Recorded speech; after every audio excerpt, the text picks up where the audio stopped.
so that we can all learn more about how good our God is. I'm not the best at public speaking, but I'm going to try my best to get my point across. Hopefully you don't fall asleep and that you may walk away tonight feeling renewed. Amen? Amen. Riddle me this. Why are we so fascinated by superheroes like Superman and dream about being Iron Man when there's a God no one else is higher than? I just cringe saying that too, but anyways, as corny as it sounds, it's reality. I haven't really been much of a superhero fan growing up. I was into more mermaids and Hannah Montana, but as we all know, superheroes are very popular in today's society. Although I wasn't really obsessed, my brothers would usually watch every single Marvel movie over and over and over again, that it eventually became the only genre that was ever played on our television. So I was pretty much forced to, and yeah, that's what I grew up watching, sadly. But anyways, for those who don't know, superheroes include Superman, Batman, Spider-Man, Wonder Woman, the list goes on, who possess superpowers and are capable of saving the planet and people from getting in harm's way. They are in charge of taking care of the enemy forces that threaten to destroy the human population.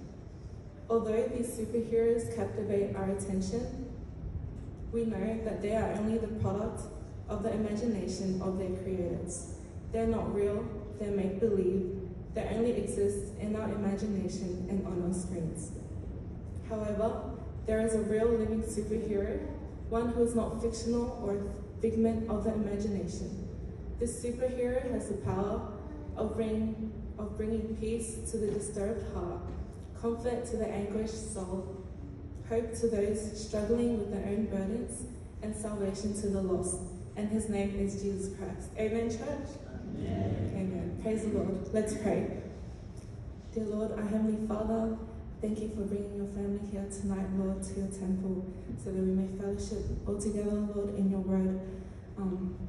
Thank you for everything, Lord. May you be at the forefront of each and every one of our minds, Lord. Please send your Holy Spirit to be with your servant as I preach your word today, Lord. Speak through me so that we may all be blessed by your message. Bless us all and forgive us for our many sins. In your precious name I pray. Amen.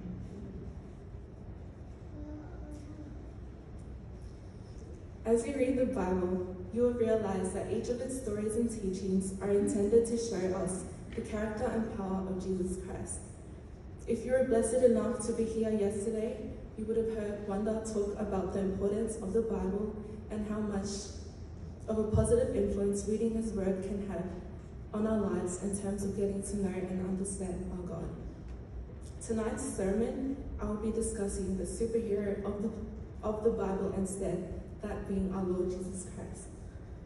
In case you don't already know, the readings of our Youth Week of Prayer are all based off the messages left to us in the chapter of Revelation. And yes, although it's a difficult chapter to understand and wrap our head around because of all the symbolism, mysterious numbers, hidden keys, stories about wild beasts, dragons, plagues, disease, pain, and destruction, and we, as young people, may look at it as a book of terror, it is actually quite the opposite. The book of Revelation is a full-color portrait of Jesus Christ, emphasizing the triumph of God's love.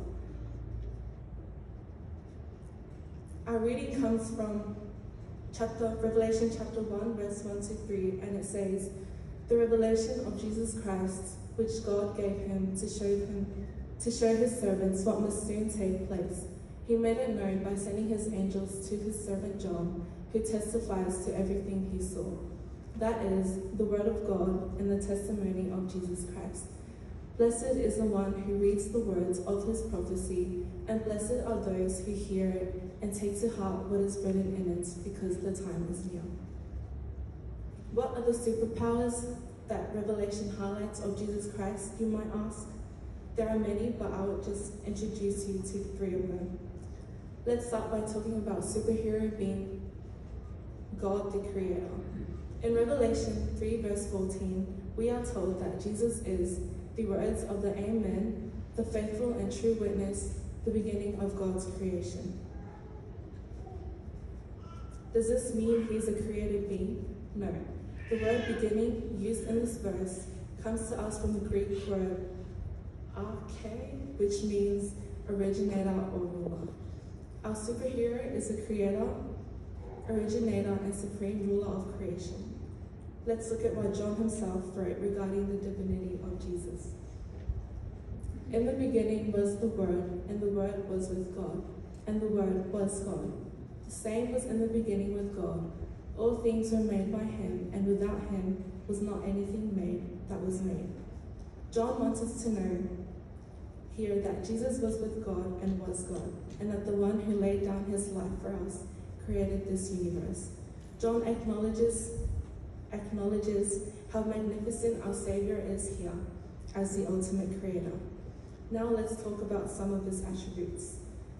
Of all the names and titles that Jesus was adopted in the book of Revelation, one of the most common used was Lamb. Revelation uses that name 28 times to refer to him. When you think of a lamb, what comes to mind? Fragility, weakness, vulnerability, right? Lambs aren't dangerous animals, nor are they highly intelligent. I think it's safe to say that when you think of power and superiority, a lamb definitely doesn't come to mind first. So why is it that Jesus, the Son of God, the King of Kings, the Lord of Lords, was often called a lamb? Why not a more intimidating animal like a lion that makes you think of power and authority? I don't know about you, but I've never heard of a sport team called the Lambs. We hear about the Bulls, the Panthers, the Lions, the Timberwolves, but lambs? While in today's society, the image of a lamb is a symbol of weakness, in the Bible it was a symbol of power and victory. Revelation chapter 5 describes a lamb as such. Then I saw a lamb, looking as if it had been slain, standing at the center of the throne, encircled by the 4 living creatures and the elders. The lamb had 7 horns and 7 eyes, which are the 7 spirits of God sent forth into all the earth. In this verse, we see the lamb as having 7 horns and 7 eyes. The horns in biblical prophetic language represents power, strength, honor, and exaltation. And likewise, the eyes are a symbol of knowledge and wisdom. The number 7 is a symbol of perfection, which brings us to understand that the image of the 7 horns represents perfect power, and the 7 eyes represents perfect knowledge. Lamb was also a symbol of salvation for the people of Israel. We all know the story of the 10 plagues that God sent upon Egypt to set the Israelites free. The last one was when the angel of death was sent to kill the firstborns of every family in Egypt, but the Israelites were spared by killing a lamb and putting its blood on their door frames so that the angel would pass over their houses. Yes, we all know that story. The point is, it was that blood of the lamb on their door frames that saved them from the angel of death. The regular sacrifices of lambs in general that also took place on other occasions, such as for fellowship offerings or sin offerings, reminded them of their sin and forgiveness before God. The lamb was a symbol of salvation, so in this context, it was fitting for Jesus to be referred to as that. The lamb was a symbol. To call him an intimidating and ferocious animal would have been inappropriate, because Jesus didn't come to be ferocious. Jesus came to be weak, to be vulnerable, to be humiliated. He came to be sacrificed for all of our sins. He came to be the blood on the world's door frames. He came to be a lamb. Finally, Revelation tells us that our superhero saves.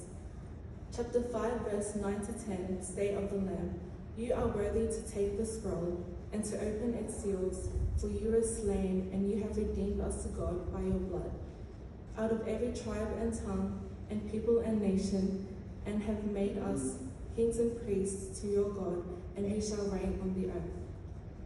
Jesus was sacrificed for you and me, and because of this sacrifice, we have been freed from condemnation and eternal death.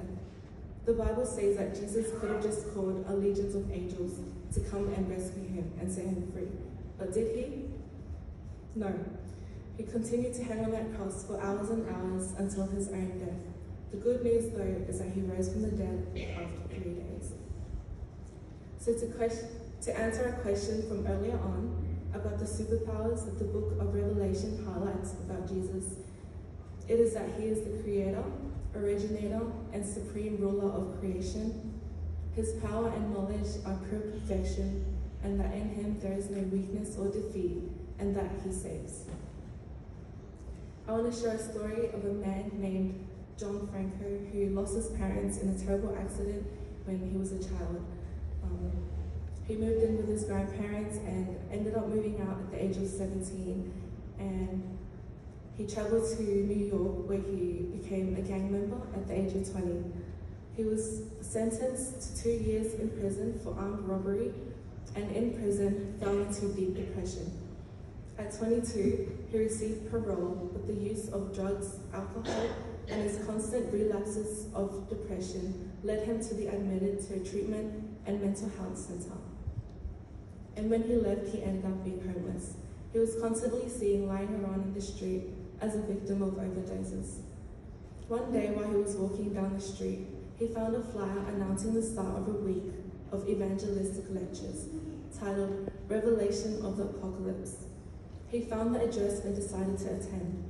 When he arrived at the church, he heard the preacher say that Jesus is the only one who has the power to give freedom. And before the preacher even finished his message, John's face was already bathed in tears. At that moment, he asked God to work a miracle in his life, and God did. God worked in his heart in a very special way. He gave him the strength to deal with all of his addictions that had him enslaved for 14 years. Jesus himself brought him out of that deep pit of depression, and today, John Franco is an addiction-free youth who is no longer tied to alcohol or drugs, but a free man who lives happily with his wife and children, and is an active member of the Seventh-day Adventist Church. Amen? Amen. Jesus was a superhero, and in the same way, he can also be ours if we're willing to fully accept him into our lives. I know that might sound cliche and hear it all the time, but coming from me personally, when I feel weak, when I feel lost or hopeless, all I have to do is call on Jesus, and even that just gives me so much strength, because I know, oh, she's getting emotional, that in my favorite Bible verse, 1 Peter 5 verse 7, it states simply to just cast all your anxieties on him because he cares for you. Oh, why am I crying? It's pretty self-explanatory. I love this Bible verse so much. It was one of the first Bible gems I learned in Pathfinders, and it's never left my memory since. I love it because of how simple and straightforward yet powerful it is. There's never been a time where I've prayed and talked to God that I've walked away feeling worse. Anyways, I know that was a lot of information to take in, but if there's anything you can take away from tonight, it's to know that we can call Jesus at any given time, morning, noon, or night, because he is real. For me, it's those late midnight hours where I'm just lying in bed overthinking, or like in the middle of an assessment where I tend to stress and break down in the middle of my room. The Bible says in Psalms 121 that our God never rests, never sleeps, nor slumbers. So I know that I can always just talk to him through the power of prayer, and he will suffice. These fictional superheroes that we are so obsessed with aren't going to come to your rescue when you're having financial problems or health issues or family lovers. Only God can, because he doesn't need to get angry to be strong, or a ring or cape for the green light to be shown, or a hammer to fly. He can do anything and everything, and he has no weaknesses. Nothing is too hard for him, no matter what burdens you may all carry individually, just know that Jesus is our superhero. And as childish as that may sound to some of us, know that he will meet you where you are because only he can save you. I want to leave you all with one final Bible verse in Matthew 11, verse 28. Can we all read together in English? Come to me, all who are weary and burdened, and I will give you rest. Our God says to come as you are. He looks past all of your flaws, all of your imperfections, all of your sins, and he says to just simply come. I admit I'm not a perfect Christian either. I'm very far from it. I sin every day, but one thing I know remains regardless is God's love. No matter how much we fail him, he reminds us that he is our true superhero, and because he is with us, what could possibly be against us? Young people, don't hold on to the fantasies of this world, but just really cling on to God. Thank you. May I call upon the offering?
together tonight, Lord, so that we can dive into your word and learn more about your goodness and your love for us, Lord. I pray that each and every one of us are able to take something away from tonight's message so that we may apply it into our daily lives, Lord. Bless us all. Be with the youth for the remainder of our Youth Week of Prayer, Lord. I pray that you may be with each and every one of the speakers who have parts, Lord, for the rest of the week. Bless them all as they prepare for that, Lord. Be with the rest of our church. Bless us all and guide us as we all head home. Keep us safe tonight. This is my prayer. In your precious name I pray. Amen.